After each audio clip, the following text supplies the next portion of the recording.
England నుంచి భారీ మొత్తంలో మన ఆర్బీఐ బంగారు నిల్వలను భారత్కు తరలించింది.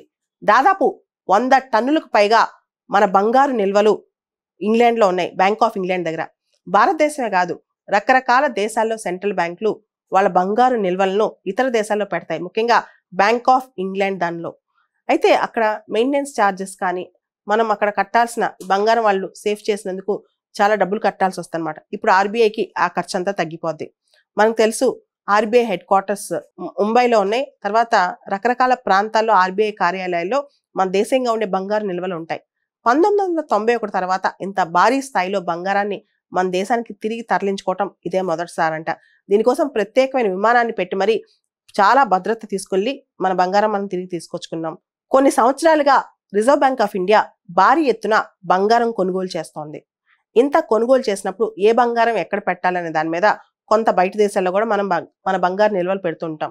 అయితే ఇప్పుడు ప్రస్తుతం ఆర్బీఐ అప్పటికప్పుడు బంగారం ఎక్కడెక్కడ దాచిపెట్టాలి, ఎక్కడెక్కడ నిల్వ చేయాలనే విషయంలో సమీక్షిస్తూ ఉంటుంది.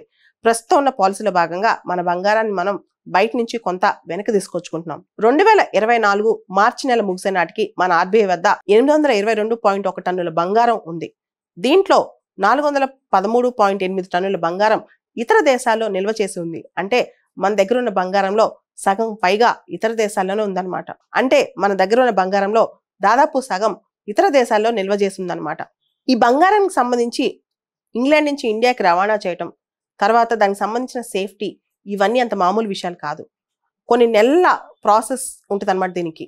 ఆర్బీఐ తర్వాత మన ఫైనాన్స్ మినిస్ట్రీతో సహా రకరకాల ప్రభుత్వ మంత్రిత్వ శాఖలు, స్థానిక యంత్రాంగం అందరూ సమన్వయంతో ఈ బంగారాన్ని వెనక్కి తీసుకొచ్చే ప్రాసెస్ చేయాలన్నమాట.